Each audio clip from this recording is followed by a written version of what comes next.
दिल्ली से सटे गाजियाबाद के क्रैश में 6 साल की मासूम के साथ बलात्कार की घटना ने देश को हिलाकर रख दिया है।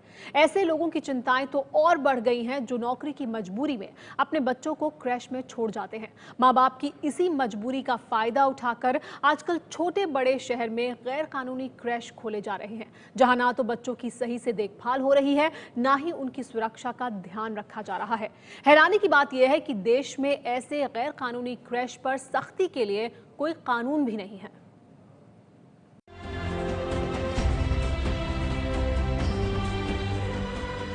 क्या जिस क्रैश में आप अपने बच्चे को छोड़कर जाते हैं वहां आपका बच्चा सुरक्षित है? इस सवाल ने आज देश के लाखों माँ बाप की चिंता बढ़ा दी है। नोएडा की ऐश्वर्या एक प्राइवेट कंपनी में काम करती हैं। ये हर रोज अपनी 4 साल की बच्ची को नोएडा के क्रैश में छोड़कर काम पर जाती हैं। बचपन में खुद क्रैश में रही ऐश्वर्या को क्रैश पर तो विश्वास है, लेकिन गाजियाबाद के क्रॉसिंग रिपब्लिक में हुई घटना ने इनके भरोसे को हिला दिया है। हमें दोनों पेरेंट्स से घर पे फ़ोन आया कि इस तरह की न्यूज़ आ रही है, तुम लोग बच्चों का ख्याल कैसे रखोगे, देखो कि डे केयर में बच्चा ठीक है कि नहीं, उससे बातें करो। मतलब फिर हमें बहुत सारे इंस्ट्रक्शंस हमारे पेरेंट्स देते हैं, तो डेफिनेटली हर तरफ से कंसर्न आती है। और ख़ासकर हमारी फैमिली में सिर्फ मेरी बेटी है जो अभी तक डे केयर में जा रही है। ऐश्वर्या जैसी ही चिंता से परेशान है डॉक्टर पिंकी मिश्रा। हाल ही में ये अपने पति और 3 साल के बेटे के साथ दिल्ली के पश्चिम विहार से नोएडा शिफ्ट हुई हैं। 2 हफ्ते पहले ही पिंकी ने अपने 3 साल के बेटे को क्रैश में छोड़ना शुरू किया है। हालांकि पिंकी का बच्चा जिस डे केयर में है, वहां सुरक्षा के ऐसे इंतजाम हैं कि वो लाइव स्ट्रीमिंग के जरिए लगातार अपने बच्चे पर नजर रख सकती हैं। लेकिन फिर भी इन्हें एक मुकम्मल कानून की कमी खलती है।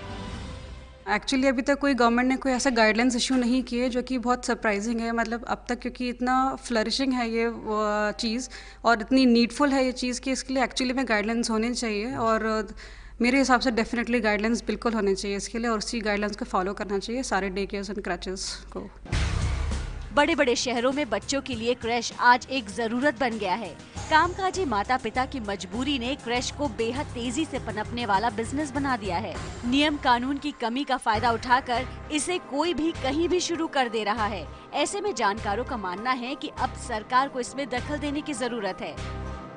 ये टोटली अनरेगुलेटेड एरिया है, जहाँ जो क्रशेस का जहाँ तक सवाल है वो रेगुलेटेड नहीं रहा है। उसको एक बहुत ज़रूरत है एक उसको रेगुलेट करने की, जो आज तक किसी लॉ के अंडर प्रॉपर्ली नहीं आ रहा है।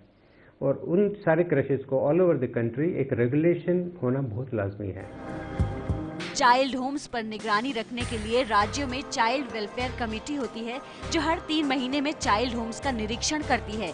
लेकिन क्रैश पर नजर रखने के लिए ऐसी कोई संस्था या नियम नहीं है।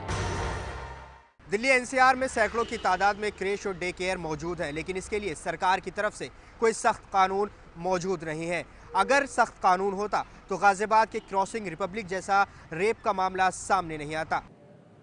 क्रैश में 6 साल की बच्ची से बलात्कार की घटना के बाद गाजियाबाद प्रशासन हरकत में आया है। जिलाधिकारी ने इस बात की जांच के आदेश दिए हैं जिले में कितने क्रैश बिना इजाजत यानी गैर कानूनी तरीके से खोले गए हैं।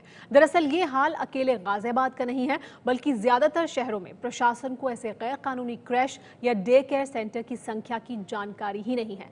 ऐसे में बच्चों की सुरक्षा समझ लीजिए भगवान भरोसे ही है।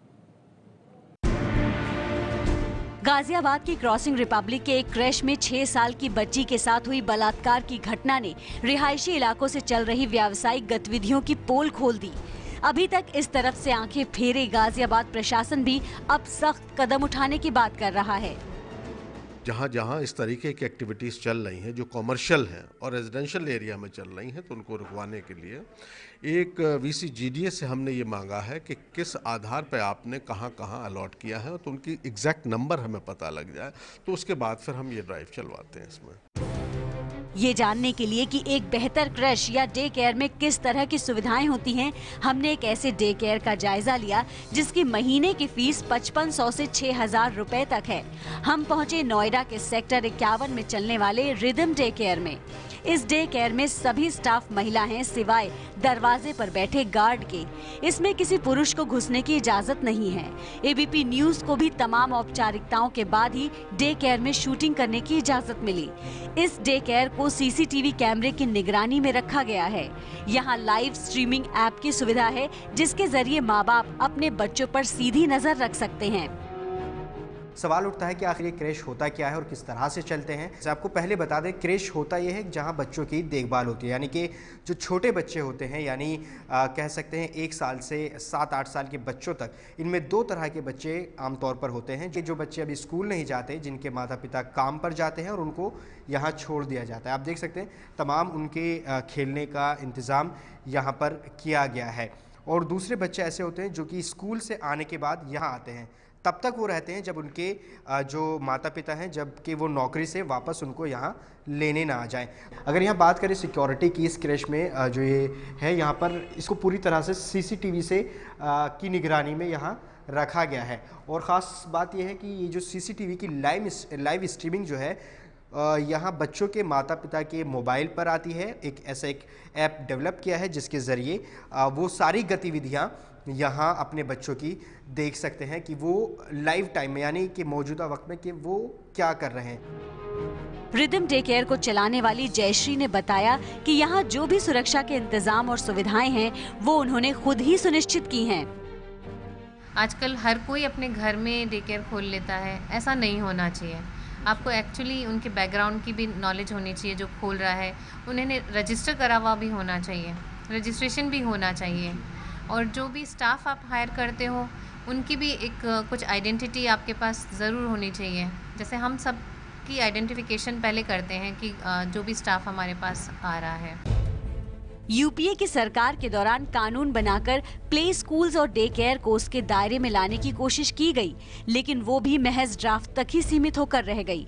2013 में Rajiv Gandhi national creche scheme for the children of working mothers शुरू किया गया, जिसमें केंद्र सरकार ने कामकाजी महिलाओं के बच्चों के लिए क्रैश की सुविधा मुहैया कराने की पहल की। इसमें क्रैश चलाने के लिए न्यूनतम जरूरतों की रूपरेखा भी तय की गई, जो स्कीम के तहत चलने वाले क्रैश के लिए जरूरी है। मसलन क्रैश कितना बड़ा होना चाहिए, क्रैश में बच्चों के खेलने, सोने, खाने पीने, इलाज जैसी सुविधाएं होनी चाहिए। बच्चों की सही देखभाल के लिए इसमें स्टाफ की ट्रेनिंग की बात कही गई। इससे ज्यादा कुछ नहीं। इसके अलावा क्रैश या डे केयर्स को लेकर कहीं कोई दिशा निर्देश या किसी निगरानी तंत्र का जिक्र नहीं है।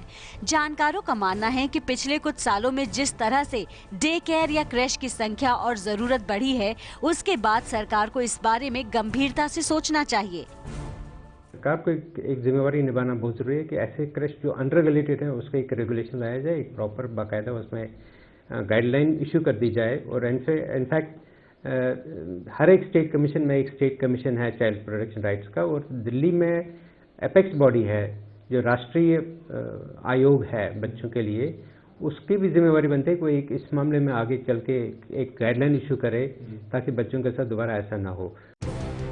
जानकारों के मुताबिक क्रैश या डे केयर सेंटर्स में बच्चों के शोषण के अधिकांश मामलों में वहां काम करने वाले मैनेजर, बच्चों की देखभाल करने वाले स्टाफ या गार्ड्स ही शामिल पाए गए हैं। ऐसे में माता पिता को चाहिए कि वो अपने बच्चों को गुड और बैड टच के बारे में बताएं। आदमी कोई भी, चाहे वो घर का सदस्य हो, चाचा चाची, ताऊ ताया, ये सब लोग जो भी हैं, एक touch good touch bad touch से उनको समझाना, बच्चों को समझाना बहुत जरूरी है। बच्चे को सशक्त करना है कि वो एक एम्पावर होकर अपने आप को कॉन्फिडेंट फील कर सके, बताए माँ को, या अगर कोई और स्कूल में या क्रैश में कोई और आदमी या औरत उसके साथ ऐसे पेश आता है तो वो अपने टीचर को, जहाँ पे उसको लगे कि वो बच्चा उसके साथ खुल सकता है, उसको बताने की जरूरत है। लेकिन सवाल अब भी वही है कि गली मोहल्लों और चौक चौराहों पर चल रहे गैर कानूनी क्रश पर अंकुश कैसे लगे।